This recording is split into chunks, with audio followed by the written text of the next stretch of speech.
আজকে বাংলাদেশে এই জ্বালানির সংকটটা আজকে আমরা দেখতে পাচ্ছি, এই জ্বালানির সংকটটা কিন্তু আসলে হওয়ার কথা ছিল না। এই জ্বালানি সংকটটা খুবই পরিকল্পিত, খুবই সিস্টেমেটিক ভাবে দীর্ঘদিন ধরে তৈরি করা হয়েছে। এবং এটার যদি কিভাবে এই জ্বালানি সংকট হলো সেটা যদি আমরা দেখতে চাই তাহলে দেখবো সেটা সূত্রপাত হচ্ছে সেই আওয়ামী লীগ সরকারের সময়।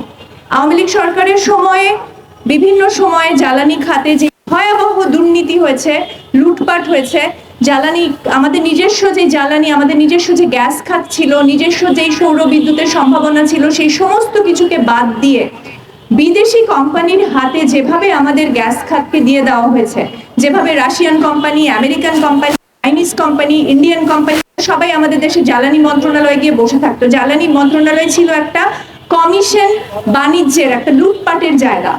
জ্বালানি যেই মন্ত্রণালয় যারা নিজের দেশের জ্বালানি খাতকে ডেভেলপ করবে সেটা বাদ দিয়ে তারা বিদেশি কোম্পানির হাতে কিভাবে আমাদের দেশের জ্বালানি খাতকে তুলে দেওয়া যায় সেইখানে ছিল তাদের মনোযোগ।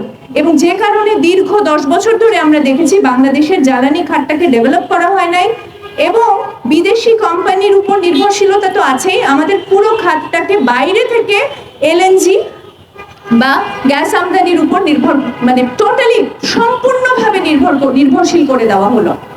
এবং এই যে আওয়ামী লীগ সরকারের আমলে এই যে লুটপাটের যেই কাহিনী, লুটপাটের যেই কাণ্ড কারখানাগুলো করা হয়েছিল কমিশন বাণিজ্যের কারণে, সেইটার একটা প্রভাব আমরা দেখলাম যখন সরকারের এই ফ্যাসিবাদী সরকারের পতন হলো। আমরা দেখলাম যে আমাদের পুরো জ্বালানি খাতটা একটা বিপর্যয়ের মুখে পড়েছে। তো ঠিক আছে, আমাদের ফ্যাসিবাদ তো বিদায় হয়েছে, হাসিনাকে আমরা বিদায় করেছি, জ্বালানি খাত বিপর্যয়ের মুখে।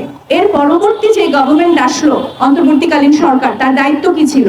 তার দায়িত্ব ছিল যে সেই জ্বালানি খাতটা যেটা বহুদিনের লুটপাটের শিকার, সেটাকে কিভাবে আবার আমরা নতুন করে সেটাকে দাঁড় করাতে পারি, আমাদের নিজস্ব যেই সম্ভাবনাগুলো রয়েছে সেগুলোকে কিভাবে আমরা এক্সপ্লোর করতে পারি, কিভাবে সৌর বিদ্যুৎ সারা পৃথিবীতে রেভলিউশন হয়ে গেছে।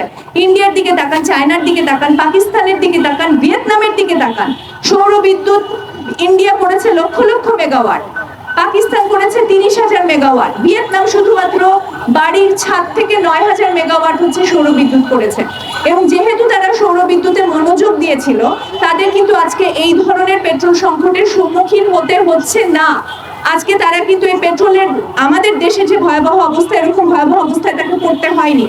সো ইন্টারিম গভর্নমেন্টের কাছে আমাদের কি আশা ছিল যে তারা জ্বালানি খাতকে পরনির্ভরশীলতা বা বিদেশ নির্ভরশীলতার হাত থেকে রক্ষা করে আজকে আমাদের যে নিজস্ব গ্যাস খাত সেটার দিকে তাকাবে, সৌর বিদ্যুতের দিকে তাকাবে। আমাদের দেশে তো একটা সম্ভাবনাময় একটা জ্বালানি খাত আছে। আমাদের ভোলায় প্রায় 4 TCF গ্যাস পাওয়া গেছে, যে গ্যাসটা আমরা নিজেদের আমাদের নিজস্ব প্রতিষ্ঠান দিয়ে উত্তোলন করতে পারি।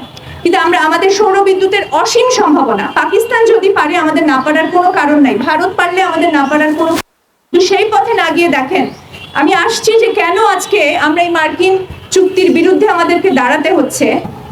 এই পুরো চুক্তিটা বাংলাদেশের কমার্স মিনিস্ট্রি মানে বাণিজ্য মন্ত্রণালয়, আমাদের ওই সময় যিনি উপদেষ্টা ছিলেন খলিলুর রহমান, এখন তিনি পররাষ্ট্রমন্ত্রী, তারা সকলে মিলে ঝুলে উৎসাহ নিয়ে লাফিয়ে গিয়ে নির্বাচনের কয়েকদিন আগে তারা তাড়াহুড়া করে এই চুক্তি সাইন করে এসেছেন।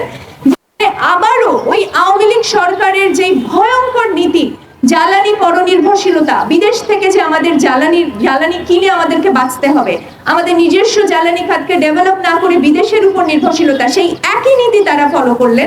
আমেরিকা থেকে $15 বিলিয়ন এলএনজি আমদানি করতে হবে এবং এই চুক্তিতে সেটা স্পষ্ট করে বলা আছে যে বাংলাদেশ এই আমদানিটা করতে বাধ্য থাকবে। এখন আপনাদের কাছে জানতে চাই, আমরা সংবিধান সংস্কার, বাংলাদেশের সার্বভৌমত্ব, ভারতীয় আধিপত্যবাদ এসব নিয়ে 1-2 বছর ধরে প্রচুর আলাপ করলাম, প্রচুর তর্ক বিতর্ক করলাম।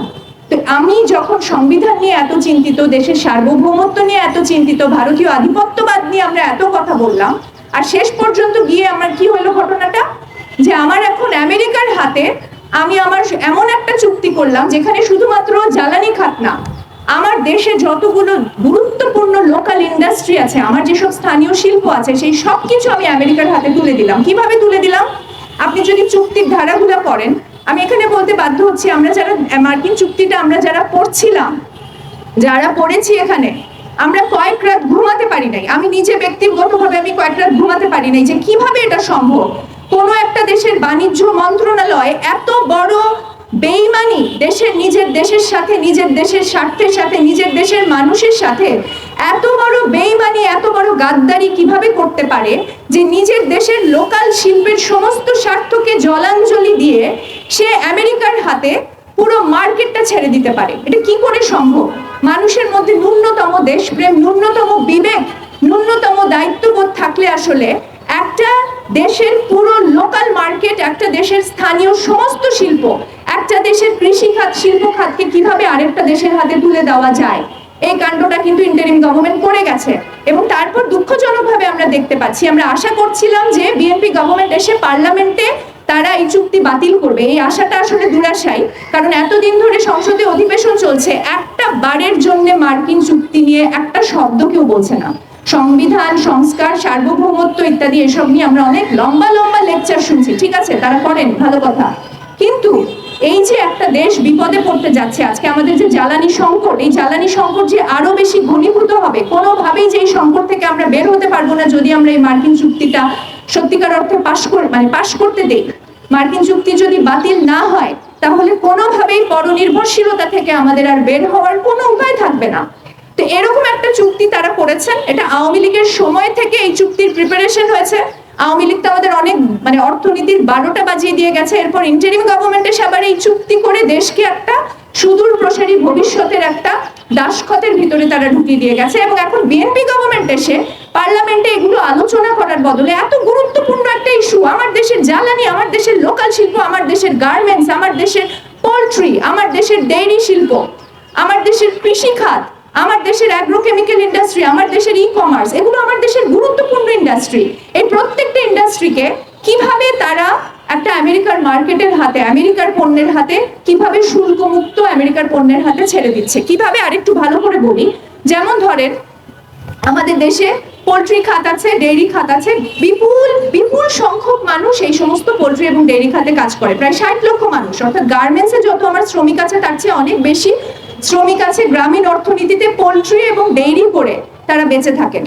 এটা হচ্ছে তাদের একমাত্র জীবিকা। এখন আপনি দেখেন আমেরিকান চুক্তিতে আছে যে বাংলাদেশ বাধ্য থাকবে, খেয়াল করে দেখেন, বাধ্যতামূলক, এগুলো এখানে কোনো ছাড় নাই, এখানে বাংলাদেশের বলার কিছু নাই। বাংলাদেশ বাধ্য থাকবে আমেরিকা থেকে সব ধরনের পোল্ট্রিজাত প্রোডাক্ট, পোল্ট্রিজাত পণ্য, ফ্রোজেন মুরগির মাংস, ফ্রোজেন গরুর মাংস, ফ্রোজেন গরুর ভুঁড়ি, সামুদ্রিক মাছ এবং ডিম জাতীয় পদার্থ এবং মিল্ক পাউডার অর্থাৎ গুঁড়ো দুধ এবং ডেইরি জাতীয় চিজ, পনির, বাটার, দই থেকে শুরু করে যা কিছু আছে, বাংলাদেশ বাধ্য থাকবে শুল্ক মুক্ত, অর্থাৎ বিনা শুল্কে, কোনো ট্যাক্স ছাড়া আমেরিকা থেকে একটা বিরাট তালিকা তারা দিয়ে দিয়েছেন যে বাংলাদেশকে এই সমস্ত আমদানি করতেই হবে, ইম্পোর্ট করতেই হবে।